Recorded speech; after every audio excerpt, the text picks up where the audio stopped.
95.5 la FM, nos está escuchando en Ayacucho, Rincón de Muertos en los 97.3, pero nos está escuchando en Arequipa, en Yurimaguas, Ventanilla, Ica, Hilo, en el norte del Perú, en todos los lugares del Perú donde llegó el dolor y el terror de Sendero Luminoso, nos están escuchando, y yo agradezco la presencia de dos héroes de la pacificación nacional, del general Marco Miyashiro, hoy accidentalmente congresista de la República, hay que decirlo, y del general Morán, quienes a órdenes de Benedicto Jiménez consolidan lo que se inició hace muchos años antes de que ellos capturasen a Abimael Guzmán. Yo le voy a pedir disculpas a la gente que sabe y mucho del fenómeno de Sendero Luminoso, y yo le voy a hacer preguntas muy básicas a ambos policías para que comencemos a saber qué cosa fue Sendero Luminoso, desde cuándo se desarrolló y cómo comienzan ellos la lucha armada, que es el hecho de muerte. Ahora me callo y comencemos a escuchar a la gente que sabe. General Miyashiro, general Morán, como siempre es un honor para mí estar con ustedes. Buenos días. Buenos días. Buenos días, Phyllis. Gracias por la entrevista. ¿Qué es Sendero Luminoso y qué fue Sendero Luminoso? ¿Cuándo se gesta? Sendero Luminoso se comienza a gestar en la década de los años 60. Ahí el cabecilla de esta organización terrorista, Abimael Guzmán, viaja a China cuando estaba en pleno proceso de la revolución de Mao Zedong. Y él implanta en el Perú la corriente maoísta, que se diferenciaba de la otra corriente que era la llamada moscovita. De tal forma que cuando tuve oportunidad de trabajar en seguridad del Estado, habían dos grandes corrientes, el Partido Comunista Moscovita y el Partido Comunista Chino o Pequinés. El maoísta. Sí. Por Entonces, eso es el pensamiento comunista, el marxismo, leninismo, maoísmo, pensamiento Gonzalo. Lo que hace Abimael Guzmán es el pensamiento Gonzalo. le agrega, ¿no?, ideas que él toma de lo que era la realidad peruana, pero sigue la doctrina maoísta. Si me permites, yo quisiera exponerte unos botones de mando. El primer botón de mando se da el 3 de diciembre de 1979, cuando ellos clausuran la primera escuela militar. Y utilizan un botón de mando que es de cobre, que es el metal rojo, y el dibujo que presenta es la estrella del comunismo chino, ¿no? Esto se celebra en la localidad de Chaclacayo, y el 3 de diciembre es el cumpleaños de Abimael Guzmán. A todos sus militantes les entregan este botón de mando, que es el botón de la estrella comunista. Pasa el tiempo, unos meses, y el 17 de mayo de 1980 inician su accionar con la quema del puesto electoral de Chuschi y emiten otro botón de mando, que es de cobre, pero tiene la hoz y el martillo, a diferencia de la primera, que era Somos los Iniciadores, y este es inicio de la lucha armada. Posteriormente, en el año 82, ya comienzan con el plan Desarrollemos la Guerra de Guerrillas, que ellos pretendían copar todos los Andes. Año 82. 82. Desarrollemos la Guerra de Guerrilla desde Amazonas hasta Puno, copando toda la cordillera de los Andes, para hacer la revolución campesina del campo a la ciudad. Es por eso que ya utilizan la hoz y el martillo. ¿Qué representa la hoz y el martillo? El martillo representa al obrero y la hoz al campesino. Pasa el tiempo y a los que dirigían a nombre del partido le dan uno plateado, de plata, bañado en plata, ¿no? Y esto representaba que aquel que tenía estos botones de mandos eran dirigentes. Cuando ellos se percatan que la DIRCOTE ponía muy especial interés y señalaban como responsables de la conducción de esa ola terrorista a aquellos que tenían los botones de mando, suspenden la emisión de los botones de mando. Porque con eso lo podían identificar. Como dirigentes, ¿no? Y por lo tanto su responsabilidad era mucho mayor. Pasó el tiempo, llegó el hecho de la captura de Abimael Guzmán, pero el año 93, un año después de la captura, o al año siguiente de la captura, yo soy cambiado al norte, se queda como jefe mi amigo y gran policía Benedicto Jiménez. Ya él hace una labor sumamente importante. Cuando uno investiga terrorismo, la mayor satisfacción es encontrar documentos, encontrar planes que no se han ejecutado. Planes que, gracias a la intervención policial, quedan frustrados. Porque con eso salvas vidas. Se salva vidas, se salva bienes, etc. Y Sendero Luminoso, para el año 93, que muchos creían que ya con la captura se terminó, no. Nosotros afirmamos que con la captura se ha iniciado el proceso de pacificación del país, pero han habido muchas otras acciones posteriores. Entonces, Sendero Luminoso emite este botón de plata, pero ya con la cara de Abimael Guzmán. Y esta cara de Abimael Guzmán representaba el contingente histórico, cuya misión era rescatar con vida a Abimael Guzmán. Y ese plan precisamente lo frustra la acción que realiza el GEIN ya bajo la conducción de Abimael Guzmán.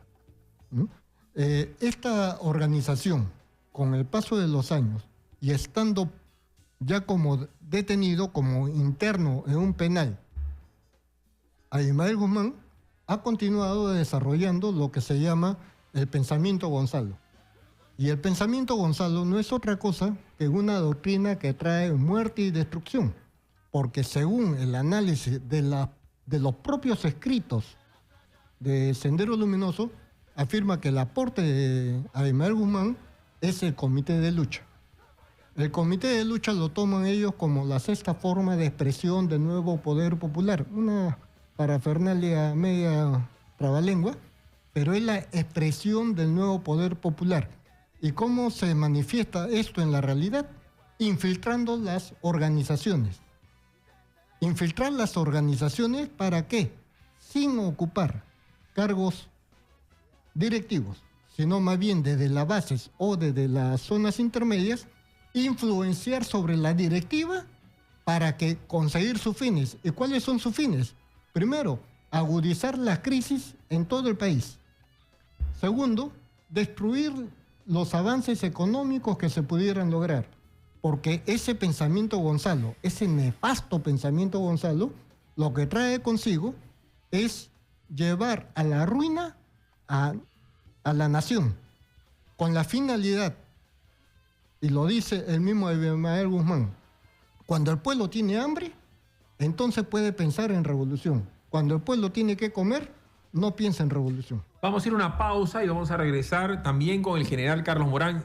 Una pregunta simple. ¿Qué edad tiene usted, general Miyashiro? 64 años. Hace 25 años, él era un hombre de edad media, no era ni un viejo ni un joven. ¿Qué edad tiene usted, general Morán, hoy? 57 años. Pues hace 25 años, estos dos señores, el primero que tumba la puerta para encontrar cara a cara a Abimael Guzmán es el general Miyashiro, nos lo va a comentar. El primero que lo encañona es el general Morán. Pero hace 25 años es la captura. Pero Sendero Luminoso comienza a matar después de los 80. Es decir, que hay muchísimos chicos que están escuchando la radio que teniendo 25 no tienen idea porque no habían nacido. Pero súmenle a eso 10 años más. Porque esto pasa en el año 92 y Sendero Luminoso comienza a matar ferozmente a partir del 81. 80-81. Entonces hay mucha gente que tiene 35 años que no se acuerda ni a 5 años. Vamos a ir a la pausa y regresamos con dos héroes nacionales que están en Exitosa. Nos vamos a quedar hasta las 10 de la mañana. Pasen la voz. La gente que lo está viendo en el Facebook, grábelo, reenvíelo en el Facebook de Exitosa Noticias, porque esto de acá es historia del Perú contada por sus protagonistas. Muchas veces yo lo he dicho y lo reitero. Y para gente seguramente le voy a parecer exagerado. La gente del GEIN hizo ulteriormente por el Perú más de lo que hizo Bolognesi y Grau. Porque al fin y al cabo los chilenos nos ganaron la guerra. Ellos le ganaron la guerra a Sendero Luminoso. Ellos están vivos para contarlo y Sendero Luminoso va a seguir intentando hacer daño. Vamos a ir a la pausa y el general Morán nos va a comentar quién es Marisa Arrioleca, cómo fue la primera vez que la vio, cómo es que estos señores tienen una cuestión que se llama regla de oro. Jamás tiran dedo. Vámonos a la pausa, regresamos, son 8:19, somos Exitosa, la radio del Perú. Son las 8 de la mañana con 20, se ha sumado a la mesa de Exitosa la agente Gaviota, la cual no... Cristal. Cristal, perdón, ya me están cambiando. Lo que pasa es que hay varios agentes que van a estar sumándose. ¿No nos puede decir su nombre porque usted está en actividad? ¿Esa es la realidad? Sí, buenos días. Buenos días y gracias por la invitación. Usted no puede decir su nombre. ¿Ese es algo que es una orden o es una sugerencia? O, a ver, explíqueme eso. No, no hay problema, puedo decir mi nombre. ¿Cómo se llama usted? Soy la superior Elita Fernández Ramírez. Me va a disculpar que le pregunte su edad. ¿Qué edad tiene usted el día de hoy? ¿O eso también es para la mujer, para mujer no se dice la edad. Ya, ¿qué edad tenía el día que capturan a Abimael Guzmán entonces? Tenía 23 años. 23 años. Sí. Ustedes son de 3 generaciones diferentes y yo les agradezco el estar acá y yo siempre les he agradecido a ustedes eternamente el que la gente tenga esta posibilidad de disfrutar de la democracia, de la libertad de expresión y de la libre información. Entonces, le pregunto al general Morán, usted que se le ven los videos chiquillos frente a Abimael Guzmán, sigamos haciendo historia, porque vamos a llegar al momento de la captura, que es el día de mañana, porque hoy día se libera a Marisa Garrido Leca. Sí. Y Marisa Garrido Leca hoy es una mujer que es contemporánea de la gente. ¿Cómo es que llega Carlos Morán a la policía y cómo es que elige o lo eligen para iniciar este rumbo del GEIN? Hagamos historia. ¿A qué se dedican los terrucos en el año 78, 79, 80, 81? ¿Cómo es que Carlos Morán, chiquillo, se mete a este mundo del antiterrorismo? Gracias, Philip, por invitarnos. Yo solo quiero complementar lo que ha dicho el general Miyashiro. Sendero Luminoso, en la década del 60 y 70, ellos ganaron con la actividad política que hacían y desplazaron a la izquierda tradicional. Esa izquierda tradicional variopinta que fluía en partidos políticos y actividades proselitistas, fueron derrotados por Sendero Luminoso y Abimael Guzmán apuesta por la lucha armada el año 80. Entonces ellos se encumbraron como la versión más extremista de la izquierda. Durante el 80 y 90, Sendero Luminoso dividió al país en comités regionales. Mejor dicho, la única zona que fue no infestada, se podría decir, fue Iquitos, con una célula que funcionaba ahí. Y eso lo descubrimos nosotros con la documentación que se incautó a partir del año 90 en los primeros casos. Dividieron el país y trabajaron a nivel de aparatos centrales, una especie de ministerios de propaganda, de economía, de apoyo organizativo. Entonces, estos departamentos dependían directamente de Abimael Guzmán. Y esto fue descubierto, esto es lo valioso del trabajo del GEIN, el año 90, es cuando descubren una estructura orgánica, los nombres de los principales dirigentes nacionales que aparecen en este famoso video de Sorbe Griego. Entonces, nosotros, en el año 80, a tientas el Estado peruano con la Policía Especializada trabajaba, pero el mérito del GEIN es haber puesto en descubierto y puesto a la palestra quiénes eran los que dirigían Sendero Luminoso, aparte de Abimael Guzmán.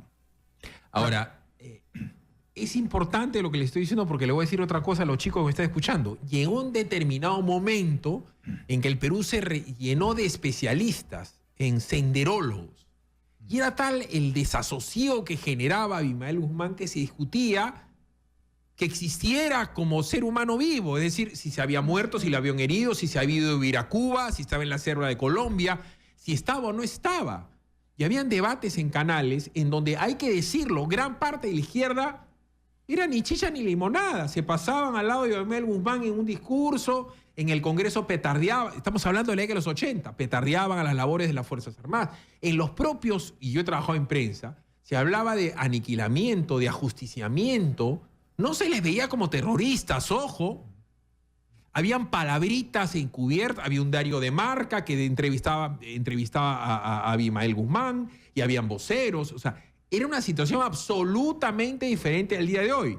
Y en esa, si ahora ganan más los policías, en época ganaban menos y había que estar loco para meterse de policía, porque parte de lo que comienza a hacer Abimael Guzmán es que comienza a matar, y quiero que entiendan esto los chicos, comienza a matar gente por el simple y solo hecho de tener el pelo corto, porque si tenía pelo corto era probablemente militar o policía.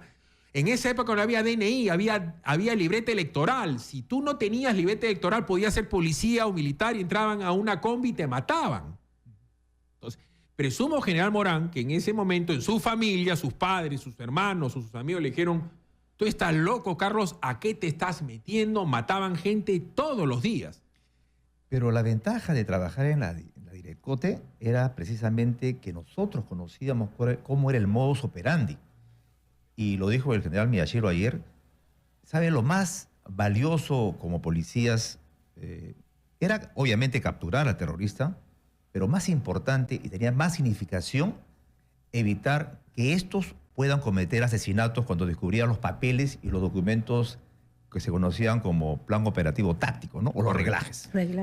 Las más violentas en Sendero Luminoso, las que remataban a los heridos, eran las mujeres. Habían las abogadas democráticas como Marta Huatay, que de repente nunca mataba a nadie. Había la gente de Socorro Popular, que de repente nunca, pero eran parte de Sendero Luminoso. Y entiendo que ustedes, bajo inspiración de Benedicto, agente Cristal, estudiaron el fenómeno político, intelectual, la manera de pensar y de obrar de Sendero Luminoso. ¿Cómo es que una chica joven, que tenía para hacer un montón de otras cosas, se mete de policía y cómo la seleccionan a usted para que se meta a perseguir a terroristas? ¿A qué se dedicaba usted cuando tenía 22, 23, 21 años? ¿Qué le decía a su familia? Bueno, yo cuando salí de la escuela fui cambiada a homicidios. De homicidios trabajé 1 año y bonita experiencia también como policía, ¿no? Para investigar. Porque yo resido del Código 2, de la Policía de Investigaciones del Perú. PIP. PIP. Entonces sale mi cambio a la Direccote, cuando estaba todo picante, pues, ¿no? Cuando estaban los cochebombas, los apagones. Bueno, le chocó a mi familia, ¿no? Porque, como decían, pues una muerte segura, trabajar en la Direccote. Entonces, pero para ser policía tiene que nacer, y me nació, porque yo estaba estudiando psicología. Y parte de ser policía también tienes que tener bastante psicología. Entonces, llegué a una oficina de base de datos. Luego hubo un compañero conocido como Forfait, que estaba trabajando con Benedicto en un grupo pequeño, que empezó así, en una oficina de 3er piso, que no era ni la Direccote, sino era de Seguridad del Estado. Y me dijo, pues, si quería trabajar, jovencita, como usted me dice, ¿no? Jovencita, dejar el terno, los tacos, porque estaba como secretaria de un general. Entonces me dijo, es un trabajo de que más adelante el Perú te va a agradecer. Pero no me decía de qué, no me decía que era para seguir terroristas, ¿no? Como un seguimiento, como un trabajo de inteligencia. Acepté entonces el reto, ¿no? Porque me pareció como algo, como policía, pues dar, aunque sea como un granito de arena para tu país, ¿no? Tu trabajo. Entonces llegué, lo encontré en ese tiempo mayor Benedicto Jiménez, en una oficina, un solo escritorio, con una sola silla. Y me acuerdo bastante que cuando llegué, él me dijo, me vio pues, ¿no? Con tacos, ternito, y me dice, no, anda a tu casa y ponte zapatillas, jean, porque vas a trabajar en la calle. Me fui, me cambié. No le dije a mis padres se lo dije después de 2 meses, porque decirles, yo sabía que les iba a chocar, ¿no? Entonces llegué y me acuerdo una anécdota, pues yo estaba parada, pues, porque la gente estaba trabajando, ya era el pequeño grupo que empezó, ¿no? Estaba trabajando y justo me dice, un favor, ¿no? ¿Me puedes limpiar la oficina? Ah, ya, le digo así, lo limpié todo, y de ahí vino la gente, pues. La gente que ya venía de la cancha, que ya estaba trabajando. Entonces, y pues mimetizados, que no parecían policías, ya, de ahí me dijo qué es lo que iba a hacer, ¿no? Entonces, estuve 2 días, como se dice, en práctica, y de ahí ya me soltaron como se dice, a la cancha, al seguimiento. Usted es contemporánea de Marisa Garrido-Leca.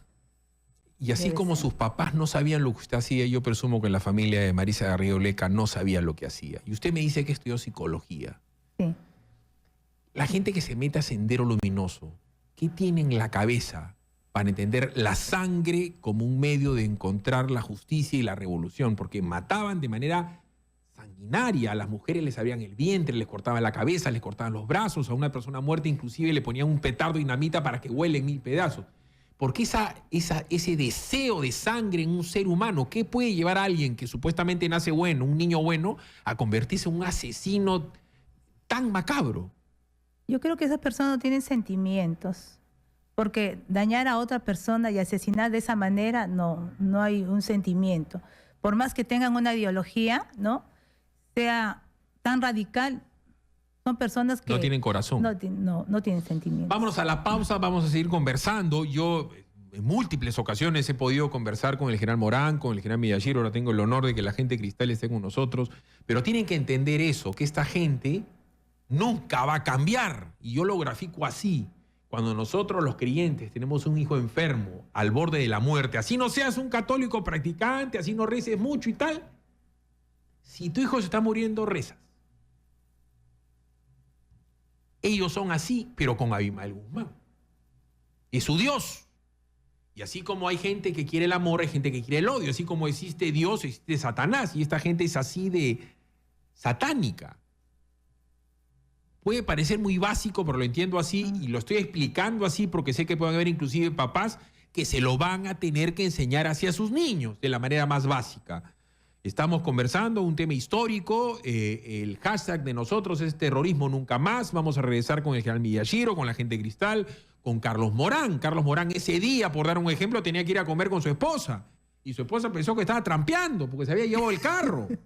Y no estaba el carro. Y además él era mita. La chica decía, hemos comprado carro a mías, ¿dónde estás? Y no pudo decir hasta que su esposa lo ve en televisión encañonando a Abimael Guzmán. ¿Por qué no lo mató? Siempre digo que se equivocó y él dice que no se equivocó. Vámonos a la pausa y regresamos con terrorismo nunca más en Exitosa. En Exitosa.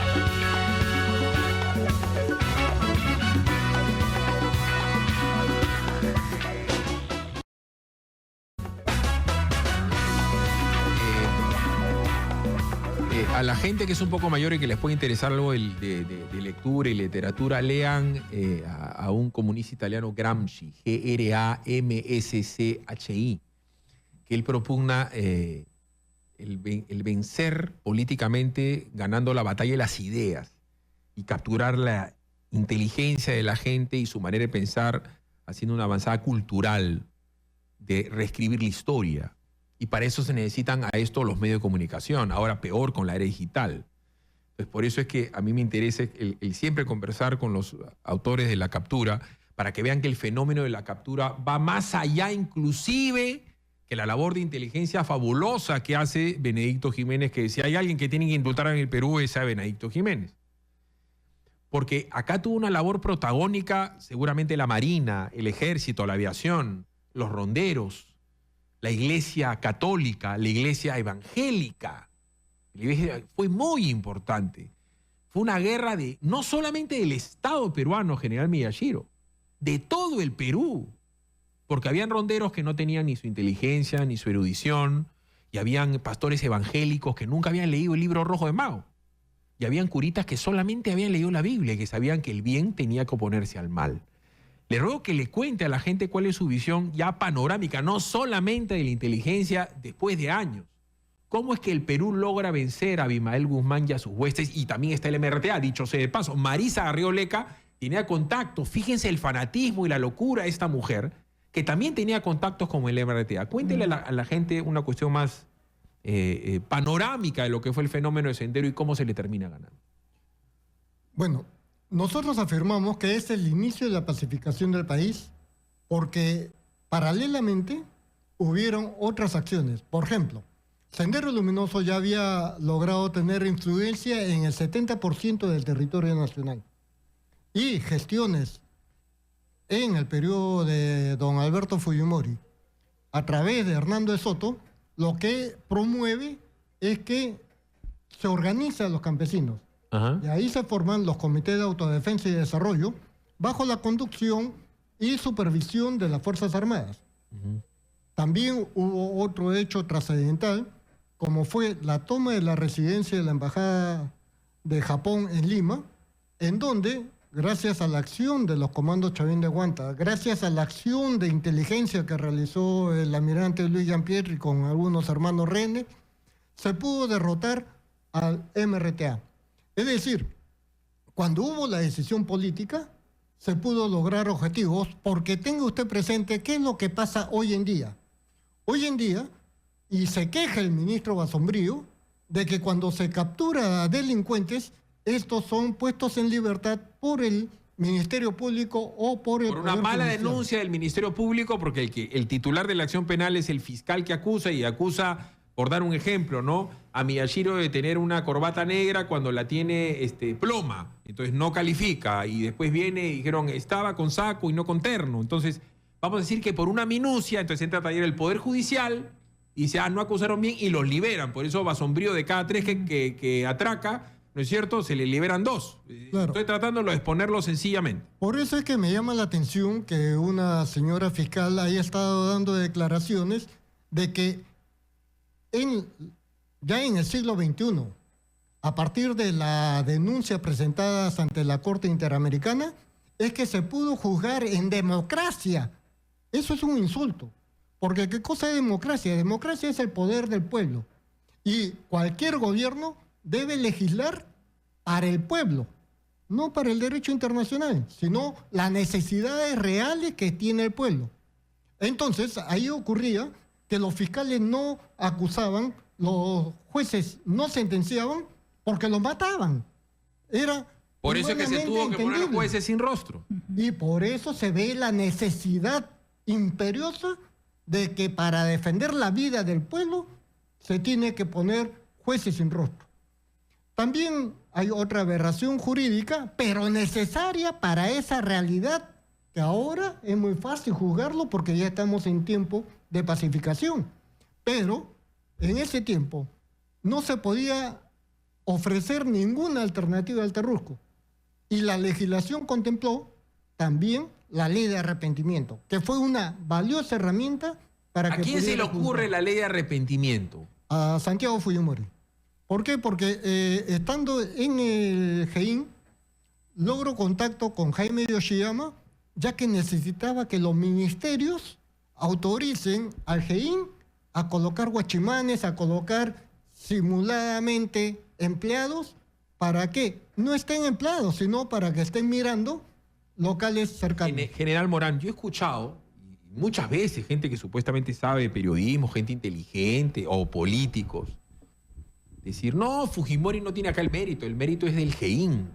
Y además Fujimori estaba pescando, ¿no es cierto? Entonces, como Fujimori estaba pescando, cuando torturaron a Abimael Guzmán, él no tiene mérito. Y si Fujimori estaba durmiendo, como mataron a la gente del Grupo Colina, no entiendo qué hace en la cárcel. Porque igual razón, igual derecho. Cuando uno tiene un razonamiento estúpido, tiene que ser perpetuamente estúpido, ¿no es cierto? Entonces, ¿de dónde sacan los fondos? ¿Cuál es el mérito del gobierno de Fujimori? Porque parte de lo que ha pasado con ustedes es que la gente se les relaciona a ustedes con que los fujimoristas que sirvieron a Fujimori y a Montesinos para capturar a Abimael Guzmán tienen que ser borrados de la historia, porque todos son malos, todos son delincuentes, todos son terrucos, todos son ladrones, y Fujimori era un tipo que robaba y asesinaba junto con Montesinos. Entonces, y ellos no tenían mérito. El mérito ha sido de la policía y ya está. Y yo le he escuchado muchas veces, no una, muchas veces. Usted que no es político, como el caso del general Miyashiro, usted que no es fujimorista, ¿cuál es el mérito del gobierno de Alberto Fujimori en la captura de Abimael Guzmán? Mira, Philip, la historia hay que escribirla con la verdad.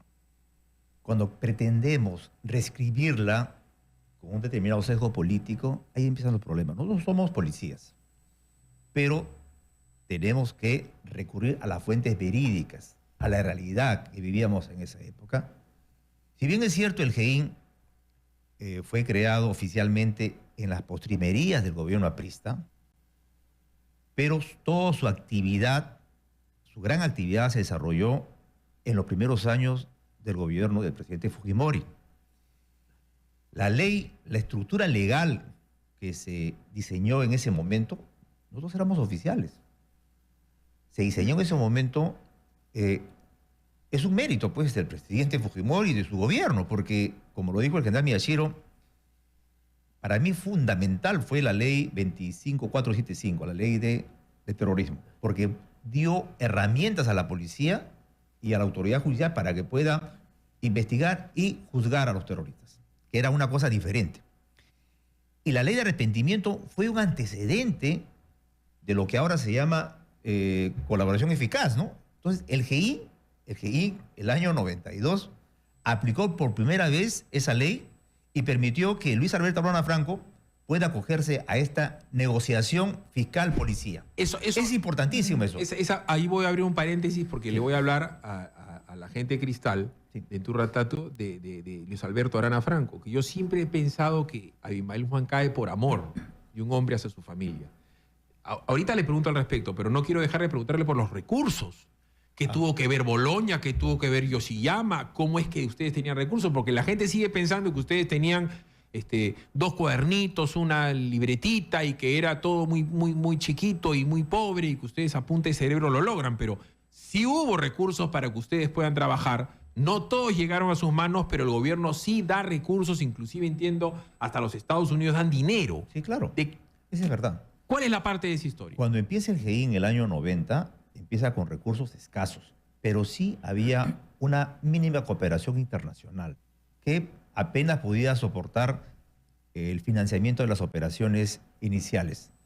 El apoyo del gobierno, del Ministerio de Interior y de la Dirección General de Inteligencia del Ministerio de Interior se va por esos canales y empiezan a llegar, no vivíamos una bonanza económica tampoco Claro. en esa época, ¿no? Salíamos de un periodo desastroso para la economía. Nosotros mismos ganábamos unos sueldos paupérrimos, creo que $200 era al cambio de la época, es lo que ganaba un oficial. Pero sí tuvieron recursos, vamos a decir. Sí, el claro. gobierno dijo, hay que poner plata en esto. Empezó poco a poco a inyectarse dinero. ¿Quiénes para- fueron los protagonistas de eso? Bueno, ¿Quién yo- era el ministro de Economía? No recuerdo quién era el ministro de Economía, creo que era Carlos Boloña Sí. sostuvo una reunión con Jiménez y conmigo. Ujú. Y él nos dijo, por favor, guarden esto en reserva, porque la próxima semana voy a ir a la IRCOTE a entregar un cheque por $1 millón. $1 millón en ese tiempo pesaba. Y efectivamente, a las semanas incluso se hizo una formación, se hizo un agradecimiento público de toda la IRCOTE hacia el ministro Boloña. Ujú. Lastimosamente, no llegó ese dinero al GEIN, se quedó en la DIRCOTE. Y también cuando los norteamericanos, por una iniciativa hecha por los comandantes, que nosotros le decíamos los 3 Reyes Magos, con el respeto que se merecen, que eran Díaz Marín. Díaz Marín, Díaz Marín, Elías Cuenca. Elías Cuenca y Félix Murazo. Félix Murazo, ¿no? Los 3 eran abogados Ujú. y eran los que asesoraban en cuestiones del derecho a la DIRCOTE. Y ellos logran entablar contacto con la embajada americana y la embajada americana da unos fondos hacia la DIRCOTE. Pero ocurrió que un general trató de quedarse con esos fondos también. Entonces la embajada americana dijo, no, usted, Miyashiro, lo va a recibir directamente. Confiamos más en usted que en el alto mando. Vamos a ir a la pausa y le voy a preguntar a la gente Cristal, que también es policía, que también es mujer, y vamos a tener a agentes más para conversar. ¿A quién, Quique? La morocha. Rubí. Ya, Gaviota y Rubí. Porque vamos a tener la visión femenina del tema. Porque aunque a ustedes les parezca increíble, Abimael Guzmán cae por amor. Porque había uno de la gente muy cercana a Abimael Guzmán, que era Alberto Arana Franco, que era bien un organismo de fachada, que era la Academia César Vallejo. Y él era un terrorista, porque era parte del andamiaje Sendero Luminoso, que no tenía la suficiente ideologización, era más bien un burgués. Entonces, él no estaba tan metido en el tema y al tipo lo interrogan y él termina diciendo, Abimael está vivo y está por aquí, por allá, por acullá. Vamos a hablar largo y tendido al respecto. Son 8:46, pausa, regresamos. Philip Butters en Exitosa.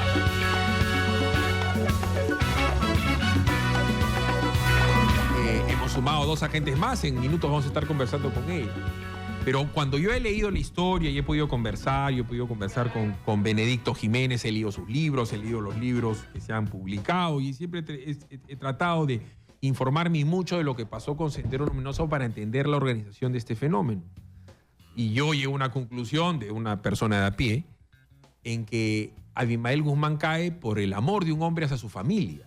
O sea, dentro de la maldad que tenían todos los terrucos, hubo uno que rompe la regla de oro y que sí acusa y que sí tira a dedo, porque él quería a su hijo y quería a su esposa y los iba a dejar de ver para siempre. Y para esto, entender este fenómeno, que Sendero Luminoso tenía unos compartimentajes que no tenían que ver uno con el otro y tenía organismos que eran legales, ¿no es cierto?, como la Academia César Vallejo. Y vamos a comenzar a hablar de la captura. En Guzmán ya son 8:50. Por eso le pido a la gente Cristal que le cuente a la gente la historia, qué cosa era esta Academia César Vallejo, cómo es que generaban dinero. No es la misma César Vallejo ahora de los Acuña, era una academia de matemáticas en el centro de Lima. Y este Alberto Arana Franco tuvo contacto con Abimael Guzmán y ustedes lo chapan, lo encuentran y hacen como la llegada a esta casa famosa en Surquillo. Cuéntenos esa historia, gente. Bueno, Arana Franco, como nosotros lo conocíamos como Sotil, era el apoyo logístico de Sendero. Entonces era una academia, César Vallejo, que no es como usted dice el actual, ¿no? Entonces él cayó por amor. En ese tiempo su esposa estaba embarazada, me acuerdo bastante, y tenía otro pequeño. Entonces él prácticamente canjeó, ¿no? Canjeó la información de que Abimael Guzmán estaba vivo por su familia, por amor a su familia. Esta academia reclutaba fondos y este señor daba dinero. ¿Cómo es que este señor lo ubican conversando con Inchausti, por dar un ejemplo? ¿Cómo lo seguían? ¿Cómo ustedes sabían que esta academia, César Vallejo, era una academia que era un disfraz, una fachada para Sendero Luminoso? ¿Por qué? Salía bastante propaganda, pero que queríamos saber qué cosa era, ¿no? Entonces, uno de los agentes de mi grupo le pidió a un policía que lo identificara a un vehículo que salía con cierto cargamento, ¿no? Como unas cajas. Entonces lo identificaron, entonces le dieron el dato al en ese tiempo mayor Benedicto Jiménez Vaca. Entonces se dio cuenta de que estábamos en buen camino. Entonces que era una cubierta, que no era una academia como aparentaba. Ok, y cuando ustedes lo toman Alberto Arana Franco, ¿cómo es que sabían que él tenía contacto con Abimael Guzmán? O sea, ¿cómo después de un interrogatorio es que logran saber si él lo había visto vivo? ¿Cómo es que logran dar, a mí me ha contado la historia, la conozco porque me la ha contado el mayor Morán, pero como que iban tanteando, porque el señor lo habían metido en un carro, lo habían tapado la cabeza, lo habían llegado por aquí, por allá, y ustedes repiten en un mismo carro, que entiendo era un Volkswagen, la ruta por donde podrían haber llegado, llegan a la esquina de Angamos con la avenida Aviación, voltea a la derecha. ¿Cómo es que van tanteando? Número uno, quiero que me presente a sus compañeras. No sé si pueden dar su nombre o no. A ver, preséntamelo usted. Ya, primero con su seudónimo. Ah, ya, ok. Morocha, como también la conocen como Rubí, y Gaviota. Rubí y Gaviota, ¿cómo están? Buenos días. Buenos días. Gaviota ya se ha hecho más o menos conocida. Gaviota era la que tenía el enamorado en esa época, que estaba parado en la puerta y se metían a tomar gaseosita frente a la... Cuéntenos un poco la historia, y si nos puede decir su nombre, ¿verdad? En buena hora. Pero cuéntanos la historia. ¿Cómo es que llega usted a trabajar en algo tan complicado, tan arriesgado, y cómo el enamorado de usted en ese momento ha terminado siendo su esposo y cómo viven ahora la vida normal de la gente? Buenos días. Buenos días. Gracias por la invitación. Yo llego al GEIN por intermedio del que en paz descanse el coronel Tumba Ortega. Entonces yo trabajaba como en oficina, pero realmente pues yo no estoy para oficina, yo para eso he estudiado secretaría. Entonces el coronel Tumba me invita y habla con el coronel Jiménez para yo pertenecer al GEIN. Entonces habló con el coronel Jiménez y me aceptó y estaba en prueba. Entonces me puso a prueba el coronel y conforme seguía las operaciones, ahí ya me pude ir quedando, ¿no? ¿Y qué es lo que hacían? ¿Iban a la calle, se disfrazaban, se infiltraban en algún sindicato, se hacían pasar por terrucos, enamoraban a algún terruco. ¿Qué es lo que hacían? No, de acuerdo a la zona nos movilizábamos en el lugar, ¿no? Si teníamos que ir a un asentamiento nos movilizábamos con ropa del sitio, ¿no? ¿Ya? Entonces nosotros teníamos nuestra muda de ropa que era en una mochila. Ajá. Entonces en el carro, cuando el objetivo se iba a esos sitios, en el carro nos cambiábamos a la parte de atrás. Entonces, de acuerdo a donde llegábamos, ¿no? Entonces... Y a usted le dan esa casa de Surquillo como un punto de investigación. ¿Y usted qué hacía? Se hacía pasar como un par de enamorados que caminaban por ahí, entraban a tomar gaseosa, miraban, tenían binoculares, escuchaban. ¿Cómo daban sus reportes? ¿Cómo era la vida diaria en los días previos a la captura de Abimael Guzmán?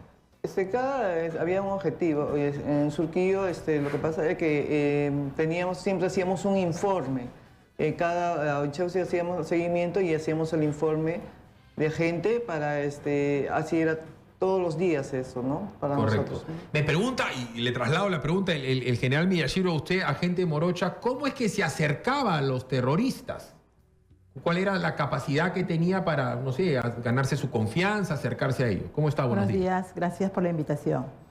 Bueno, en realidad teníamos que en ese momento buscar la manera o forma de poder sacar información, ¿no? La mayor información posible. Una de ellas, por ejemplo, ellos utilizaban mucho el teléfono público, demasiado, siempre teléfono público. Entonces siempre nos era difícil poder nosotros sacar números, ¿no? Y una de las maneras en realidad ellos estaban marcando, uno cogía un lápiz labial de repente y el espejo y podíamos acercarnos y poder sacar los números de los teléfonos. Y ellos iban marcando, ¿no? Va marcando. Recordemos en esa época, reitero, la idea de este programa es que sea, vamos a decir, educativo. En esa época no había celular, no había Viper, no había internet. Había el famoso ring, el teléfono que uno compraba unas fichitas en las bodegas, ni siquiera agarraba la moneda. Había poco teléfono público, la gente en muchos lugares de Lima no tenía luz, la gente no tenía agua y era una situación en donde no habían taxis ni habían micros y mucha gente, como se dice, que obviamente planchaba. Es decir, si tú tenías que caminar 20 cuadras o 30 cuadras para llegar a una esquina y tirarte 3 horas en un micro, lo hacías. Entonces quiere decir que ustedes, para poder seguirlos a los terrucos, tenían que caminar, planchar, subirse a un micro y seguirlos horas de horas. ¿Y cómo usted le daba los informes a Miyashiro lo que había hecho? ¿Cómo hacía usted? Bueno, en la noche cuando terminábamos temprano, podíamos ir a la base y hacer nuestro informe, ¿no? Y dábamos cuenta de todo lo que se había hecho durante el día. Ustedes son contemporáneas también a Marisa Garrido Leca, son más o menos de la misma edad, ¿cierto? Más jóvenes. Por ahí, más joven. Pero usted se ríe ahora y lo toman ustedes, son también heroínas de la pacificación nacional. Entonces yo quiero que le cuenten a la gente cómo hacían con sus familias, porque calculo que ustedes tenían o enamorado o esposo, o tenían papá y mamá, y también eran policías, pero no. ¿Cómo se borraban 2 días? ¿Cómo aparecían a las 2 de la mañana, 3 de la mañana? ¿Qué contaban en sus casas? Usted, por dar un ejemplo, la gente ¿a qué se dedicaba para su familia? ¿Qué hacía usted? Bueno, mire, en realidad yo vivía en una zona muy lejos del centro, ¿no? En Puente Piedra, para ser más exacta. Entonces, yo en las mañanas para poder llegar temprano, tenía que salir muy temprano de casa. Digamos 5 de la mañana, 5:30, y era oscuro en realidad. Entonces yo recuerdo mucho que mi madre me acompañaba a la parada para poder tomar el autobús. ¿Su mamá sabía lo que usted hacía? Ella sabía que trabajaba, pero exactamente no sabía lo que hacía. No sabían que eran que eran antiterruco, vamos a decir. No. Sus amigas, usted en esa época seguía teniendo contacto con sus amigas del barrio, algún enamorado, o sea, ¿alguien sabía lo que usted hacía? ¿Alguien íntimamente usted le decía, estoy trabajando en esto? No, definitivamente. E inclusive muchas veces yo me cruzaba con familiares, ¿ah? Me encontraban, por ejemplo, mucho recuerdo en Surco, me crucé con mi tía, ¿no? Y mi tía me quiso saludar y esas cosas, y yo traté de evadirla, ¿no? Y bueno, no podía explicarle, ¿no? De las cosas, pero... Correcto. Quiero que al general Miyashiro le cuente a la gente qué cosa era la regla de oro, por qué los terrores, porque uno ve a Marisa Garrido Leca cuando la chapan y dice, no, yo no tengo nada que ver con Abimael Guzmán, pero la habías visto haciendo arengas y la habías visto defendiendo la vida de Gonzalo y después con una tranquilidad alucinante decía, no, yo no tengo nada que ver. ¿Qué cosa era la regla de oro? Una de las armas que tenía el terrorista también para no ser identificado por la policía es la clandestinidad. Y una de las situaciones, una de las condiciones que más le exigía era el secreto. Y el secreto consistía en no hablar, no oír, no ver, ¿no? Todo lo que se hacía dentro de un estamento no podía ser de conocimiento, pese a que sea del mismo sendero de otro estamento. Se tenía que mantener el secreto. Era el compartimentaje. El compartimentaje, y eso era parte de lo que era la regla de oro.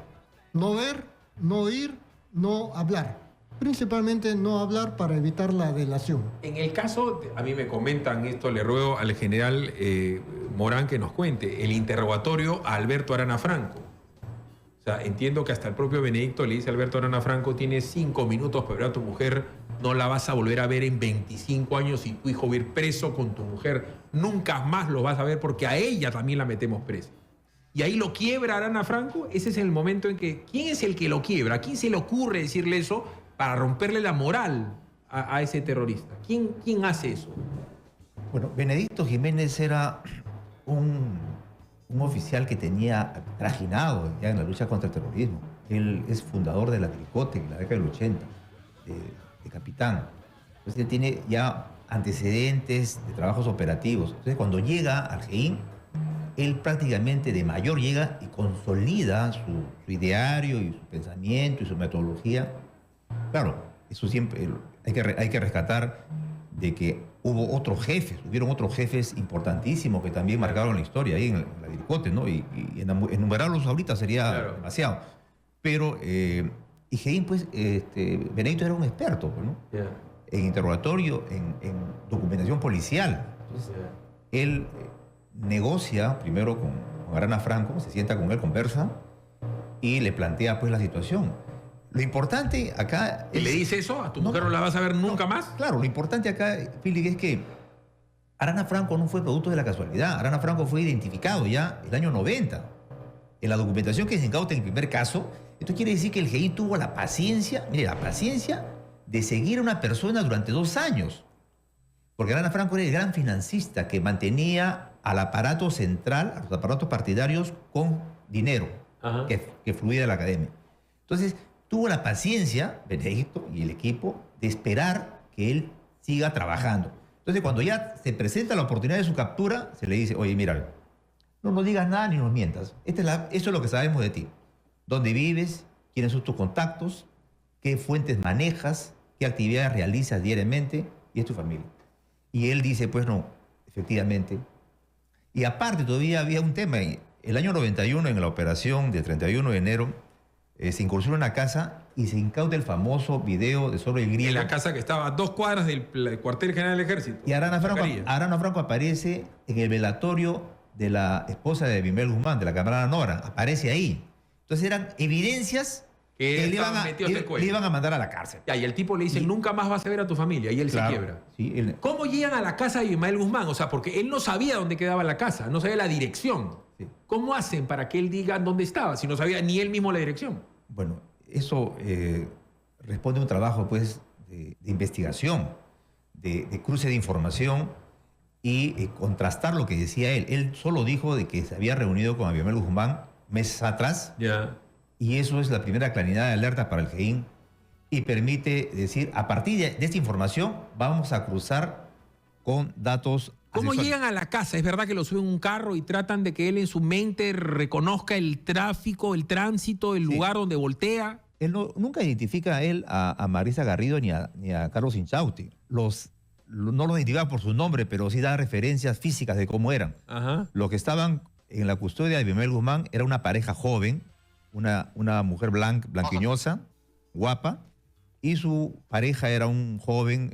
Inchausti. Claro, lo describe, ¿no? Llegan a la casa tanteando. Claro. Hasta que los ven entrar y dicen, a esta cara le he visto en otro lado. No, sino que a él lo encargan, a Arana Franco le encargan, como era el que financiaba la actividad de la dirección central, le encargan para que él pueda conseguir una casa porque Abimael Guzmán pensaba mudarse, trasladarse.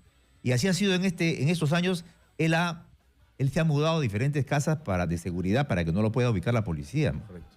Son 9:04, vamos a seguir hablando de la Operación Victoria. Los protagonistas de la captura de Abimael Guzmán nos lo están contando. Está Cristal, está Paloma, está La Morocha, está el general Miyashiro, está el general Morán. Y esto es parte de la historia del Perú. Pasen la voz, graben este programa, pásenlo a sus hijos cuando regresan del colegio, para que entiendan qué cosa ha sido Sendero Luminoso. Esto es algo que pasó en el Perú y que puede volver a pasar. Sendero Luminoso se organiza durante más de 15 años hasta matar a un primer ser humano. Y al principio mataban más perros que humanos. Colgaban a los perros y los colgaban en los postes. Y nadie entendía qué cosa hacía un perro colgado en la avenida Alfonso Ugarte. Nadie entendía. Y después comienzan a matar jueces y comienzan a matar fiscales, matan a alcaldes. Solamente el Partido Aprista tiene más de 2.000 muertos. 2.000. Y mataban todos los días, y mataban todos los días. Y así la gente iba comenzando a caer en lo que es el terror. Pausa, regresamos. Continuamos con Philip Butters en Exitosa.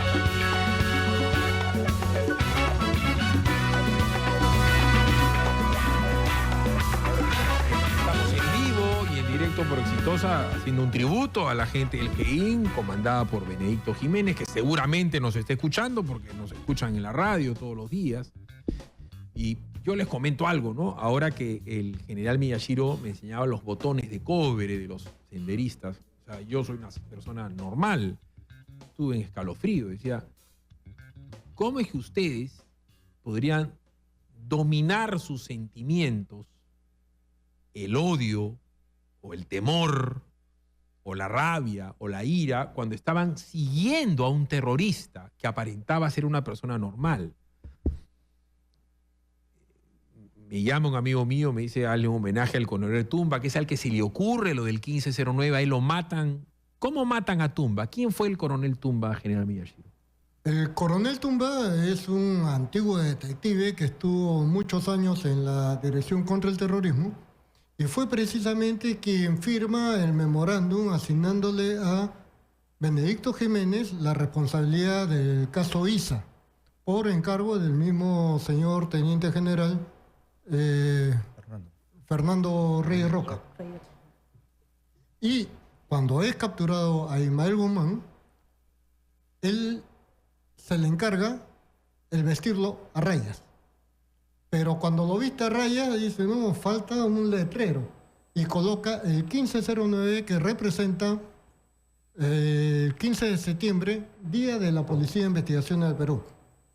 Yo quería rendir un homenaje no solo a los detectives de la Policía de Investigación del Perú, sino también, y de manera muy especial, a aquellos detectives que han trabajado durante muchos años y siguen haciéndolo en la Dirección contra el Terrorismo.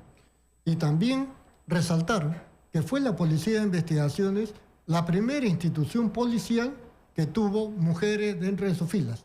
Aprovechando la presencia de Gaviota, Cristal, Rubí, quería rendir un homenaje a la detective, la policía femenina de la Policía de Investigaciones. Gaviota, cuando ustedes estaban al frente de la casa, ustedes no sabían exactamente si estaba o no Abimael Guzmán. Inclusive cuando entran a la casa y tumban la primera puerta y la segunda puerta, no sabían. ¿Cómo dominar el miedo en todos esos momentos, la tensión, en el momento que se realiza la operación hasta que capturan a Abimael Guzmán? Yo calculo que una vez que lo encañona en ese momento capitán Morán, ustedes se van enterando que sí estaba adentro. Y en ese momento, yo lo que hubiera pensado, ahorita caen más terrucos y nos matan a todos. ¿Cómo dominar el miedo? Bueno, en ese momento nosotros hemos estado al costado de la casa, estábamos en una bodega con ardilla, porque nos comisionan que nuestro objetivo era, una vez que saliera la visita, pararnos en el umbral de la puerta para que no lo cierre Inchausti, quien esté en el lado de la puerta, mientras que estaban despidiendo a los invitados, ¿no? Esa era nuestra misión. Entonces nosotros hemos estado en la bodega por lo menos 3-4 horas. Entonces, y una vez que ya escuchamos que salía el objetivo con la visita, en verdad nos entró miedo, sí, es parte del ser humano tener miedo, pero era nuestra responsabilidad de la operación. Entonces, teníamos que estar los 5 sentidos puestos en el trabajo. Entonces, Ardilla me dice, ya es hora. Entonces, vamos, salimos y efectivamente cuando hemos pasado, ya Inchau estaba en la puerta y Marixa se está despidiendo de los invitados. Donde ahí sacamos el arma y dijimos, alto policía. Entonces, ahí Ardilla se queda con Inchausti. Entonces, comienzan a forcejear. Yo estaba con Marisa y que los visitantes. ¿Cuál fue la actitud de Inchausti cuando lo encañonan? La actitud de Marisa cuando lo encañonan. Estaban sorprendidos, porque no pensaban realmente qué es lo que estaba pasando. No pensamos que iban a intervenirlos en ese momento. ¿Reaccionaron violentamente? ¿Gritaron? ¿Dijeron algo? Claro, porque Marixa comenzó a gritar, nos quieren robar, como una manera de pasarle la voz a las personas que estaban adentro, ¿no? Ajá. Entonces, Inchausti se forcejeaba con Ardilla para quitarle el arma, Yeah. y en ese momento también quería aprovechar Marixa, avanzarse a mí, pero lo que yo tuve que optar es disparar al aire, Yeah. para que se asustaran y de una manera ganar tiempo, mientras Yeah. que venía la gente. Entonces, y ahí se asustó Inchausti, ahí se asustaba de Marixa y todos los invitados también.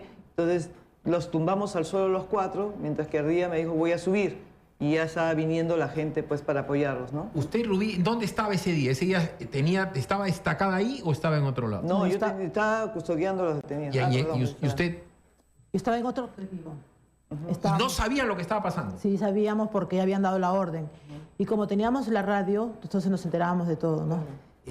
Paralelamente. Coronel, Benedicto Jiménez da la orden y él se queda en una oficina esperando lo que ustedes hagan. En ese momento, ¿usted qué graduación tenía, general? ¿Era coronel ya todavía? No, era comandante. Era igual comandante. que Benedicto Jiménez. Usted es el que entra. O sea, ustedes no sabían en qué cuarto estaba. O sea, ustedes habían visto una sombra que podía ser el cachetón o no.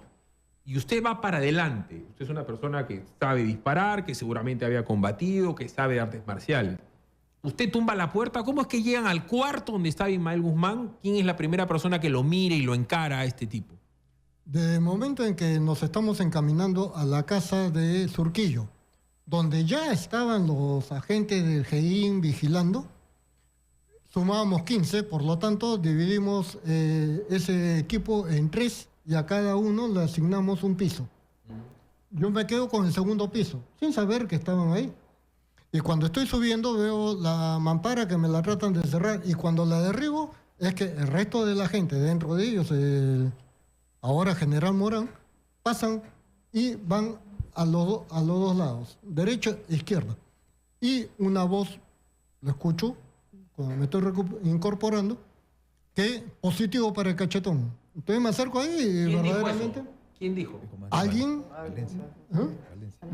Valencia, ¿no? Ya. Porque él también le tocó el primer piso, pero el primer piso estaba vacío, ¿no? Entonces de inmediato también sube al segundo piso. Usted, capitán Morán, en ese momento lo tiene al tipo al frente. ¿Qué es lo que siente el ser humano al margen del policía? ¿O ahí no hay vuelta que dar? Simplemente lo capturé. Porque cualquier otro ser humano, yo lo hubiera disparado. Cualquier otra persona que se desconcentra, alguien pone la mano en el bolsillo y cree que va a haber un arma o que puede haber un detonante. O sea, ¿qué es lo que siente en el momento que lo encañona Ismael Guzmán? Mira, Philip, hay que ponernos en el contexto, ¿no?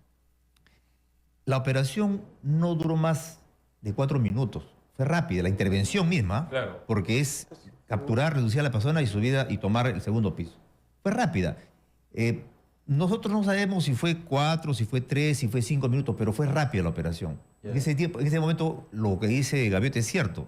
La adrenalina fluía a 1000 por hora. Pues no hay tiempo ni para sentir miedo, porque había que cumplir con la misión. Y los grupos, el mérito de Gaviota y de Ardilla es que fueron los primeros que impidieron que se cierre la puerta. Es el mérito de ellos y la valentía de Gaviota de estar en ese momento ahí, pues como mujer, ¿no? Pero los grupos incursionaron rápido. Llegaron de las esquinas porque estaban posesionados ya horas atrás. El comandante Miyashiro estaba posesionado horas atrás con el mayor Valencia, en un vehículo. Y cuando se incursiona, fue tan rápida la operación que hay partes que uno ve, pues, de lo que me pasó a mí. Por ejemplo, yo lo escuché al comandante Miyashiro cuando es el primero que le confronta a Ismael Guzmán, porque él, cuando es detenido, estaba rodeado, obviamente, por los demás agentes de inteligencia. No sé quién llegó primero, quién llegó después, pero así fue. Y él le pregunta y le dice, ¿quiénes son ustedes?, pregunta Abimael. Entre sorprendido y asustado, ¿ah? Asustado. Era un hombre, un ser humano, pues, asustado. Y las mujeres lo rodeaban. Esa es la escena que yo tengo. Y el comandante de Misiones le pregunta... ¿Qué mujeres eran, además de la esposa? Elena Iparraguirre, la número 2 de Sendero Luminoso. No era cualquier mujer, era la segunda en la línea de mando. Y la Laura Zambrano, que era miembro del Comité Central y a su vez responsable de Socorro Popular. Socorro Popular en la década de los 80 fue el grupo más sanguinario que tuvo Sendero Luminoso. La imagen que uno tiene de la esposa era que toma una bandera comunista y o sea, ella sí estaba más tranquila que él. Sí. ¿Cuál fue la actitud de ella? No, lo que asume ella es un rol de defender a la vida de su pareja, de su líder, ¿no? Era una actitud, y lo comentamos después, el comandante de misión me dijo, oye, así, con esa mujer así, su madre, yo quisiera tener una persona que me defiende, que dé su vida por su Porque vida. Marisa Arrioleca, para hablar del tema de hoy, también ella decía defender la vida del presidente Gonzalo. Así es, era el fanatismo, pues. Era, Abimael Guzmán personificaba, pues, el ser mesiánico, el ser omnipresente, el que estaba en todas partes, y en realidad este grupo de gente estaba encandilada por su pensamiento. Vamos a ir a una pausa. Yo le voy a pedir al general Morán que me vuelva a contar la anécdota de la foto de la familia de Marisa Arrioleca, porque uno la ve pues angelical, bonita, blanquita, ¿no? Que hacía ballet, toda suavecita. Pero la ferocidad de esta persona era inmensa, el odio que tenían era inmensa. Inchausti le da una pataleta, él se autoculpa de que habían tomado a Abimael Guzmán.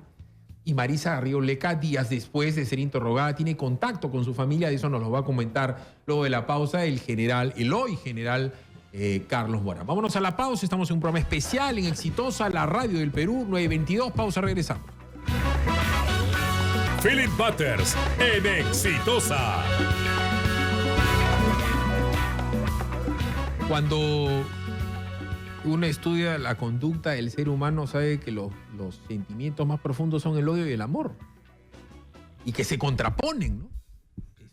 Y que uno puede odiar y amar de una manera intensa y pasa del odio al amor también de una manera intensa. Es algo que es extraño en el ser humano, ¿no?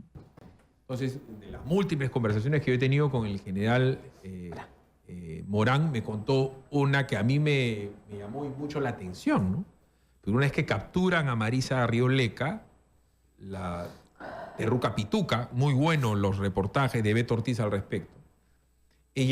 Ustedes le interrogan, ella se da cuenta de su situación, de que la han seguido, de que ya se le viene la noche, de que va a ser encarcelada por toda una vida, hasta que ustedes tienen ya la labor humana de decirle, te han venido a ver su familia. Llega el papá, llega la mamá a ver a su hija. Difícilmente uno puede responsabilizar de manera directa al papá o la mamá de Marisa o de cualquier otro terruco, pero uno se pone a pensar qué clase de papás fueron para que tu hijo termine haciendo esto que no han hecho los otros, porque tú tienes 5 hijos y de repente uno te salió chueco. Entonces, cuéntele esa parte de la anécdota en donde el papá y la mamá conversan con ella y le dejan una foto a los papás para que usted se la dé ahí. Bueno, en realidad, Philip, muy bien lo dijo antes Cristal, la diferencia de Sendero Luminoso y su pensamiento fanático era que nosotros, los policías del GEIN, sí respetábamos los derechos humanos y actuábamos en cumplimiento de nuestra función. Acá tú has visto acá a las damas que nos acompañan, que eran chicas pues de familia, que tenían buenos valores, sacrificadas, algunas trabajaban por mantener a su familia, pero no tenían pues ese fanatismo ideológico que tenían estas senderistas, ¿no? Y nos llamaba la atención a nosotros, y a mí particularmente, porque yo estuve a cargo de la manifestación de Marisa Arrioleca y de Iparraguirre Reborredo. Otros oficiales más competentes tal vez se encargaron de entrevistar o de interrogar a Abimael Guzmán, pero lo que yo veía era parte del protocolo policial es citar a los familiares para que puedan visitar a los detenidos, ¿no? Y entrevistarse, ¿no? Era una parte, era el lado no humanitario, sino el sentido común decía eso. Y yo cuando converso con la familia de Marisa Garrido Lécara, era una familia que de clase media, normal, aparentemente bien constituida, la mamá y el papá preocupados por su hija, ¿no? Por lo que le estaba pasando a una chica de 25 o 26 años. Y igual pasó con la familia de la Iparraguirre Robredo, la número 2. Igual una familia piurana, me acuerdo una señora de Mi edad. mamá conoce a la hermana y dice que es una linda persona. Una persona bien de buen trato, buenos modales, de buena formación. Yo decía, ¿en qué momento pasó esto, no? Y después me llamó poderosamente la atención, que yo esperaba siquiera el último día, ¿no? Bueno, ya pues abrazarme con mi familia y llorar, ¿no? Por lo menos, ¿no? Lloraron con Abimael Guzmán, con él, cuando se despidieron, lloraron, las mujeres lloraban. Las mujeres, ¿ah? Las mujeres que habían participado en acciones como Laura Zambrano, María Pantoja Sánchez, mujeres de nivel dirigencial, de Sendero Luminoso, responsables tal vez de muertes, de haber ordenado muertes, lloraban con su líder.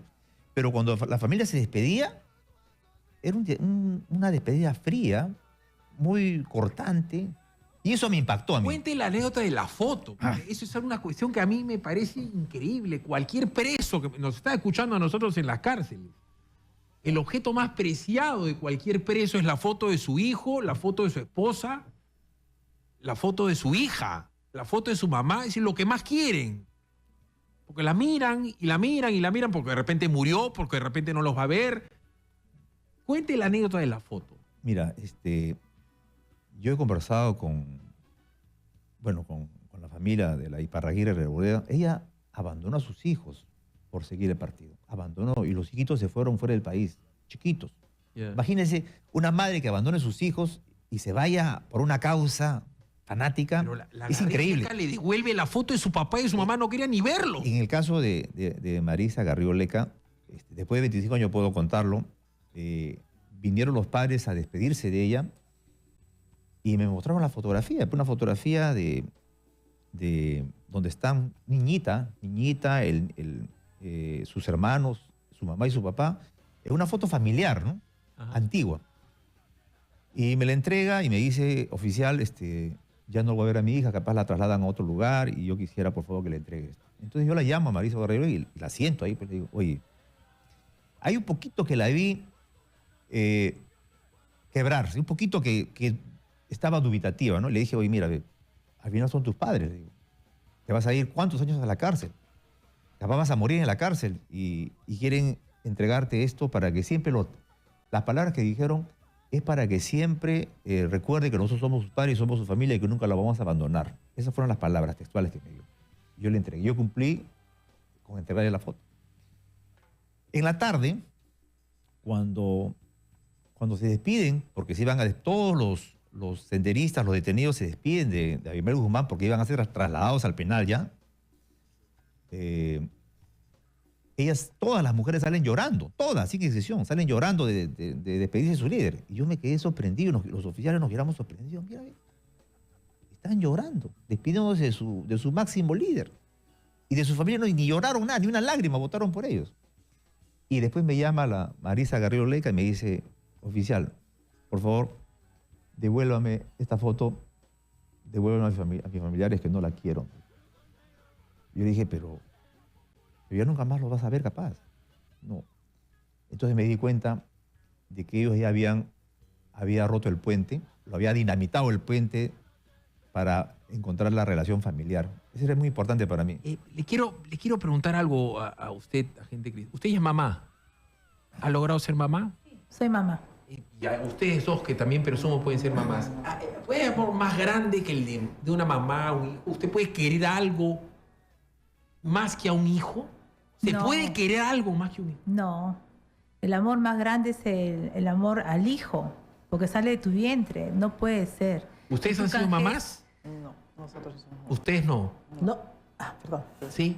No he sido madre por tener un hijo, pero sí he criado a mis sobrinos. Pero uno puede querer más a un niñito indefenso, a sus sobrinos, por dar un ejemplo. Claro que sí. Yo adoro a mis sobrinos, ¿eh? ¿Cómo? O sea, no querer a un niño. Sí, general. Yo quería hacer recordar una anécdota que para mí fue humanamente incomprensible. Habíamos detectado que 2 elementos vinculados a Sendero Luminoso que estudiaban en la Universidad Católica vivían en un lugar alto y que la familia había tenido en consideración al hijo y le había cedido parte del patio trasero de la casa y le habían hecho un departamento. Cuando vamos a la casa para hacer el registro domiciliario, la madre, como toda mamá, se me acerca y me dice: oficial, quisiera conversar con mi hijo, ¿no? Y como estamos en plena operación, le digo: señora, espérese por favor. Y no ve el hijo. Y el hijo le grita: mamá, no te arrepientas, no llores, no hables con estos perros reaccionarios. Y la madre desencadena en llanto: si no me hace el hijo esta escena, yo creería que ustedes, los policías, le están imputando. Pero me siento sin palabras para describir cómo mi hijo puede haber reaccionado así ante su mamá, que yo tanto lo quiero.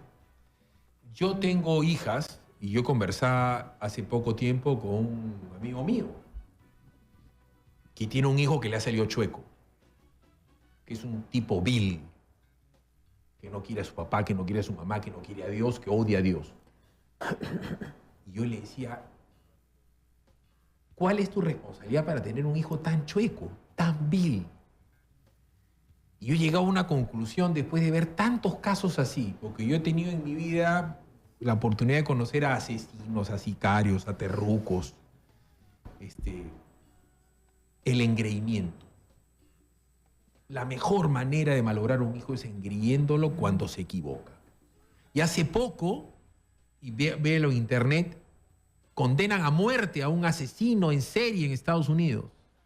Y la última carta de este asesino en serie se le dirige a su madre, le dice: mamá, tú tendrías que estar acá al costado mío, porque tú a mí me enseñaste a robar, me enseñaste a mentir. Tú en mí no diste más que un mal ejemplo. Tú me comprabas la droga, tú tapabas todos mis errores. Es la única manera que yo puedo entender cómo una familia como dice el general, aparentemente bien constituida, salga alguien así. Chueco, vil. Yo les comentaba a una persona muy conocida que tuvo una hija que se suicidó. Yo estoy prácticamente segura que esa chica era terruca. Y la mamá, con la hija muerta, le manda una carta a la hija muerta, como arengando a su heroicidad psiquiátricamente diagnosticada por un montón de gente. Yo siempre voy a pensar que el terruco es terruco y va a seguir matando. Es importante este programa. Grábenlo en el Facebook y déselo a sus hijos. No engríen demasiado a sus hijos. Que comienza con una tontería y el día que este chico se potencia, se puede cruzar con un maldito como Abimael Guzmán. Uno de los apodos de Abimael Guzmán en la Universidad de Huamanga era champú porque le daba la cabeza a los niños. Y hay fanatismo de todo tipo. El fanatismo del barrio que se mete, pues termina siendo pues un pájaro frutero de barrio, el barra brava, y termina siendo un asesino con la U Alianza o Cristal, ¿no es cierto? Un fanático religioso, un fanático terrorista, como es el caso. 9:35, pausa, regresamos.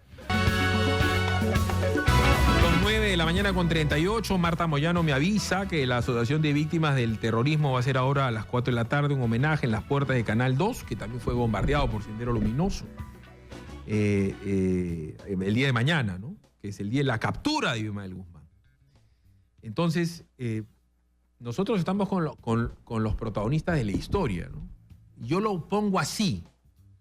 Imagínense que hubiera ganado Grau. O sea, que Grau ese día no lo matan en Angamos, sino él mata a los chilenos. ¿Correcto? Y que acá estuviésemos con nosotros con el almirante Grau, con Ferré, con Montero acá. Y con el Huáscar en el Callao. Ese es el comparativo. No les estoy pasando la mano.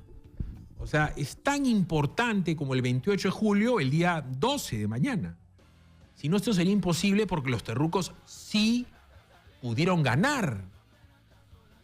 O sea, para que Abimael Guzmán haya estado viviendo a 2 cuadras, el cuartel general del ejército, a 2 cuadras, La casa esa famosa de Chacarilla, del video de Sobre el Hierro, estaba a 2 cuadras del cuartel general del ejército, en uno de los barrios más pitucos de Lima, que era Chacarilla del Estanque.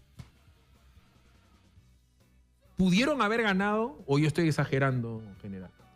Sendero Luminoso tenía dentro de su 6º plan ya el equilibrio estratégico y iban a pasar a la ofensiva estratégica. Quizás la población en general no entiende esta situación, pero ellos ya estaban dispuestos a enfrentar a nuestras Fuerzas Armadas y Policía Nacional de igual a igual.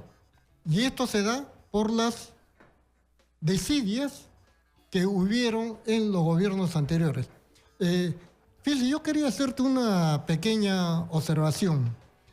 Tú nos estás comparando con 2 héroes nacionales como Miguel Grau, como Francisco Bolognesi, quienes, a pesar de haber sido derrotados en la Guerra del Pacífico, ellos son una muestra de cómo han defendido el honor nacional.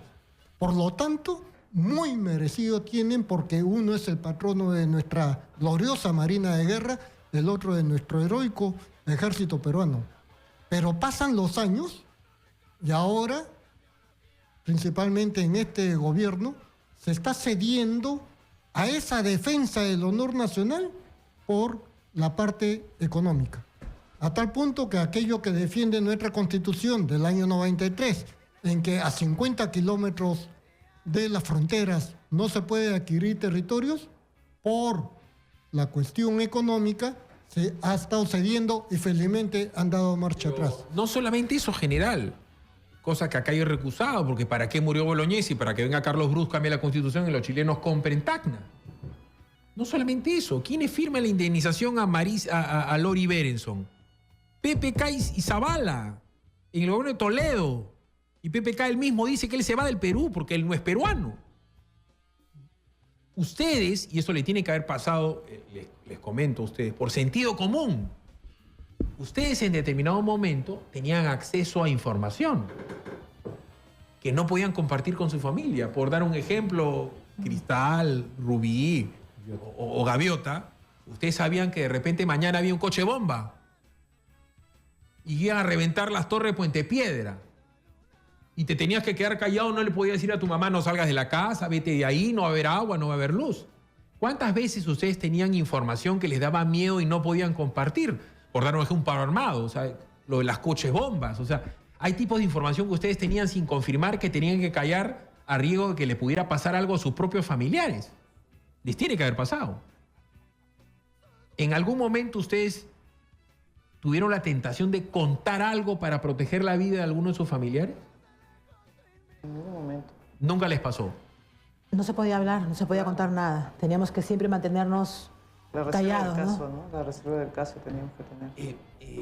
General Miyashiro, a la luz de lo que ha pasado, lo que hace ahora Sendero Luminoso y Movadef, de encubrirse, de soslayarse, uno de sus colegas congresistas, el otro día lo he visto el video, Justiniano Paz, aquel que dice que hay presos políticos en el Perú, se niega a tomarse una foto frente al colectivo Terrorismo Nunca Más. Efectivamente, eso es cierto. Se ha virilizado las imágenes y hay personas que desde el Congreso de la República, en tiempos donde Sendero Luminoso avanzaba, ellos mantenían un doble discurso. Y este doble discurso les servía también para que, por un lado, garantizar la vida, porque Sendero Luminoso incluso ha matado a congresistas, diputados, ¿no?, durante su accionar terrorista, y con esto mantenía la simpatía. Y por otro lado, como pertenecían a las organizaciones de izquierda, hacía que estas organizaciones de izquierda también se vean favorecidos porque no estaban en contra de estas llamadas reformas, que no era otra cosa que la ola violentista de las organizaciones terroristas. Que le pregunten a Víctor Andrés García Belaúnde cómo acribillan a su padre, Domingo García Rada, que le pregunten a Luis Begayona cómo matan a su hermano en Bolivia porque había estado en el frontón. Que le pregunten a Marta Moyano cómo hacen explotar a su hermana. En un petardo de dinamita matan a la hermana y la revientan. No hay casi restos de Marilena Moyano. O sea, hay que, al almirante Gianpietri lo siguen persiguiendo hasta el día de hoy. Y se aprovecha precisamente del ordenamiento legal. Y ha habido una situación totalmente cuestionable a nivel del Tribunal Constitucional que ha permitido que nuevamente, después de más de 30 años, se esté persiguiendo a los marinos de guerra que, cumpliendo la función constitucional de defender el orden interno, han sofocado un motín a todas luces, ¿no?, para impactar a nivel internacional y desprestigiar al Estado peruano en 1986. Vamos a ir a la última pausa, después viene Nicolás Lucar, yo le agradezco, para mí es un honor el estar con ustedes y hay que hacer de cara al futuro las cosas que yo considero imprescindibles en el Perú. Es el servicio militar obligatorio. Porque el día que tú agarres un chiquillo que no está haciendo nada, que no está estudiando, que no está en CNCAP, en instituto, en universidad, y digas te vas a servir, van a ver como chicos de todas las clases sociales, así se apelliden Villarán, De la Puente, García Sayán, Glave, van a ir a servir.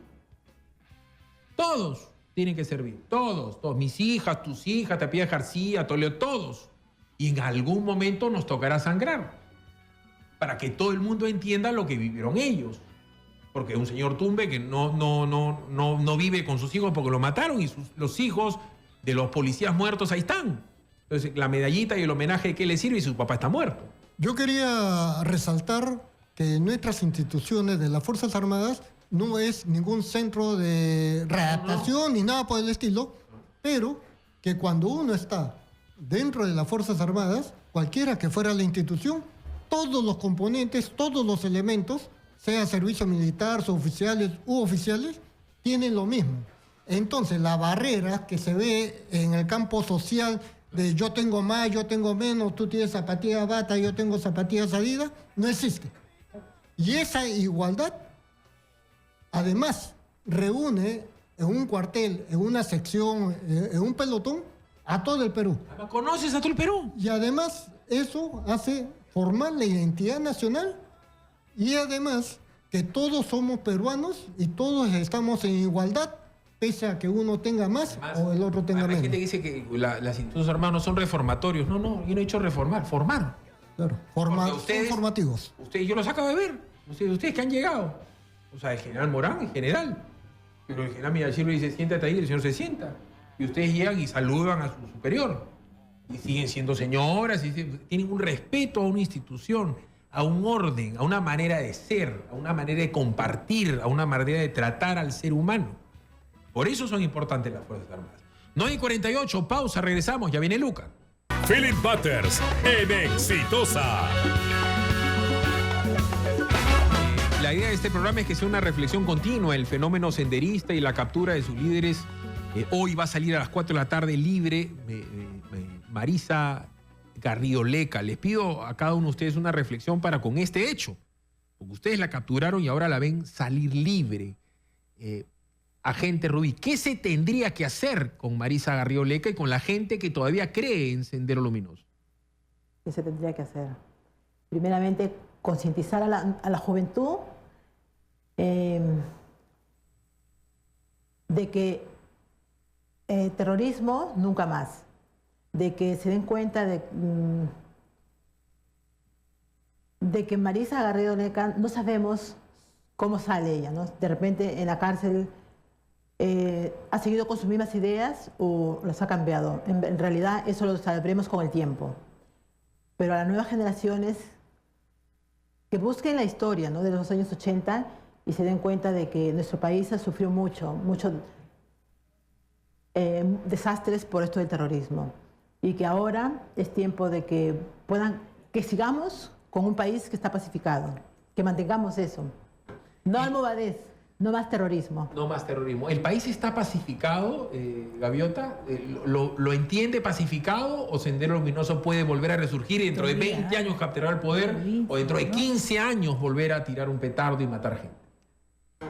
Como se ha podido ver que han muerto hace poco colegas, el terrorismo todavía se mantiene.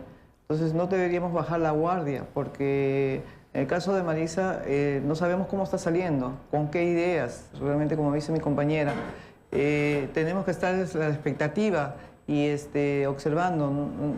Y es eso, los jóvenes no podemos volver a los 20 años que hemos pasado de violencia, gente inocente, muerte tanto, y pues las pérdidas también de acá de nuestro país, también económicas, ¿no? Que hubo en esa época, ¿no? Yo le pregunto, usted que estudió psicología, a mí me parece inadmisible que no sepamos cómo sale Marisa Arreoleca. Yo creo que el Servicio de Inteligencia debería saber absolutamente todo de los terrucos que están por salir, pero hace tiempo, con quién se reúnen, con quién no se reúnen, con quién tienen vínculos, con quién se cartean, quién los va a visitar. ¿Hay labor de inteligencia para saber realmente con qué predicamento sale Marisa Arreoleca hoy? Sí, sí hay labor de inteligencia. No podemos bajar la guardia, ¿no? El hecho que está saliendo hoy día no significa de que la policía quedemos pausada, ¿no? Siempre vamos a seguir como efectivos policiales, siempre a hacer la labor de inteligencia. General Morán, usted ha estado cerca últimamente del Ministerio de Defensa, usted es una persona al que se le busca mucho para pedirle consejo con respecto al tema de la seguridad. Y una de las cosas que yo repito y repito a riesgo de ser pesado es que no, en el Perú no se gasta la plata del Estado en lo prioritario, que es la seguridad, la educación, la salud y la justicia. Hay adecuados presupuestos para la seguridad interna y externa en el Perú. Nuestros servicios de inteligencia el día de hoy están realmente integrados para combatir las amenazas externas que existen y las internas que también existen. Mira, Philip, yo creo de que como una reflexión final, la ciudadanía debe entender de que lo que hicimos por el país hace 25 años respondió primero a la satisfacción de haber cumplido con nuestro deber de policías. Si ahora el Congreso, el presidente de la República quieren entregarnos un reconocimiento, lo agradecemos con mucha humildad, pero no somos ni seres superiores, no somos ni superdotados, ni iluminados. Somos seres humanos, somos policías que cumplimos nuestro deber, pero lo que sí marcó la diferencia cuando se constituye este grupo de hombres y mujeres en el GEIN es porque existía un liderazgo natural en Benito Jiménez Vaca y en Marco Miyashiro que permiten pues de que esto pueda tener un resultado positivo para el país. Una característica principal, esencial, yo creo, y después de 25 años puedo decirlo, es que en realidad nosotros sí amamos a nuestro país. Y lo que hicimos fue por un instinto de supervivencia, primero porque sabíamos que el enemigo estaba a las puertas de Lima y podía capturar el poder político, y en segundo lugar, porque había un entrañable amor por el país. Nosotros nos quedamos acá para sufrir todo, con recortes económicos importantes, con limitaciones logísticas, pero lo hicimos por el país. Y ahora, después de 25 años, la situación económica del Perú es diferente. Obviamente que sí. Esto debió continuar para terminar de pacificar el país, para que el BRAE una vez pueda ser pacificado, los quipes palominos capturados, enjuiciados o abatidos, porque es así, es la ley. Es de la ley del Estado. En combate lo tienes que matar si está al frente tuyo para que te mate él. ¿Qué vas a hacer? Y lo que pasa con Movadez o con FUDET, no hay que caer en la miopía de algunos que dicen de que esto no representa un peligro. Sí representa un peligro. El terrorismo internacional utiliza las redes sociales, utiliza la tecnología. ¿Por qué el Perú va a estar, ya no están las condiciones de hace 40 años, dicen el Perú? Es cierto, ha mejorado, pero todavía existen las redes sociales. Existe el planteamiento fanático de algunos que pretenden subvertir el orden. Para la gente que dice eso, yo le hago una pregunta muy sencilla. Si usted cree que no hay peligro, entonces agarre una jarra de agua, póngale una gota de veneno y désela a su hijo. No se la juega, ¿no? Usted no se la juega. Usted, general Moral, todavía no es abuelo, pero le va a tocar el día que tenga su nieto. Usted no va a meter un escorpión a la cuna de su nieto porque le dicen que está maestrado. Usted no le regala una culebra a su hijo. O sea, eso es lo que pasa con el Perú. Le agradezco también al general Marco Miyashiro sus últimas reflexiones en un día que es un día aciago para el Perú. Sale Marisa Arreoleca a las 4 de la tarde y mañana se conmemora 25 años de la captura de Abimael Guzmán. Bueno, yo quería mandar, disculpe que sea egoísta, pero quería mandar un saludo a Lidia, mi esposa, a Mitsuo y a Mitsuji, mis hijos, para que entiendan por qué la ausencia de este papá en la casa. Pero que la tarea no ha terminado. Y el compromiso que he asumido y lo he conversado con el actual presidente del Congreso, Luis Galarreta, es que me pongo a disposición de ese programa de Terrorismo Nunca Más que maneja el Congreso de la República para poder advertir a nuestra juventud sobre los 20 años que sufrió por el terrorismo nuestra población.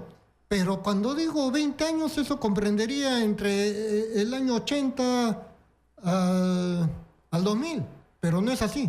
Recuérdense que el año 2002, con ocasión de la visita del presidente Bush a Lima, se cometió el atentado contra el Centro Comercial del Polo que evidenció 10 muertes de inocentes porque esta organización terrorista sigue con las andanzas. La muerte de hace 3 días, 4 días de nuestros policías nacionales en Hebraica es otra muestra de que la tarea no está concluida. Nosotros somos los iniciadores de la pacificación del país, pero lastimosamente se ha dejado de lado para dar, dicen, ¿no?, una legislación más acorde con los derechos internacionales, que incluso en la seguridad ciudadana presenta falencias que no permite combatir adecuadamente por ese nuevo Código Procesal Penal, y la responsabilidad no es del legislativo, es del ejecutivo, porque toda reforma en el nuevo Código Procesal va a implicar gasto público. Bueno, yo les comento que esto de acá es tan serio como que si pasaba la segunda vuelta, la señora Verónica Mendoza muy probablemente le hubiera ganado a Keiko por el odio que hay contra Fujimori. Y alguien como Justiniano Apaza hubiera podido ser presidente de una comisión de derechos humanos o de inteligencia. Los terrucos están ahí, están infiltrados en la prensa, en la política, ¿no es cierto? Barajados, soterrados. Recuerden siempre, y yo siempre les digo, que cuando Susana Villarán ha sido alcaldesa de Lima, presentaron el libro de puño y letra de Abimael Guzmán en un acto auspiciado por la Municipalidad de Lima. A ver, me gustaría que... A ver, ¿qué pasa si Castañeda Locio presente un acto auspiciado por la Municipalidad de Lima el libro de Vladimiro Montesinos? ¿Qué le pasa? ¿Qué le dirían al señor? Porque han querido equiparar, ¿no es cierto?, el terrorismo real con los excesos puntuales del Estado. Porque gente como las que está al costado de nosotros, que son héroes de la democracia nacional, no mataron a Abimael Guzmán por respetar sus derechos humanos, habiéndolo capturado a él y a toda su cúpula. Y los pudieron haber matado con silenciadores en un solo día. Y desapareció sus cuerpos, porque han de saber ustedes que en una poza de ácido nítrico no queda nada. Y no lo hicieron. Y sabían que hacerlo, pues seguramente para la maldad también hay cabeza. Y no lo hicieron. Y por eso están vivos gente como Marisa Arreoleca, que hoy a las 4:30 de la tarde va a estar comiendo lo que no come la gente que se muere de hambre. Han sido ustedes muy amables. Gracias a ustedes, señor Felipe. Vámonos a la pausa. Este es un programa especial de Exitosa. Hemos hablado desde las 8 de la mañana, desde las 7 de la mañana de este tema. Hay 1000 disculpas a los que quisieron hablar por teléfono, pero consideramos que el testimonio de estos 5 héroes de la pacificación nacional era importantísimo de ser transmitido a todo el Perú y el mundo gracias a Exitosa. Pausa, regresamos con Nicolás Luque.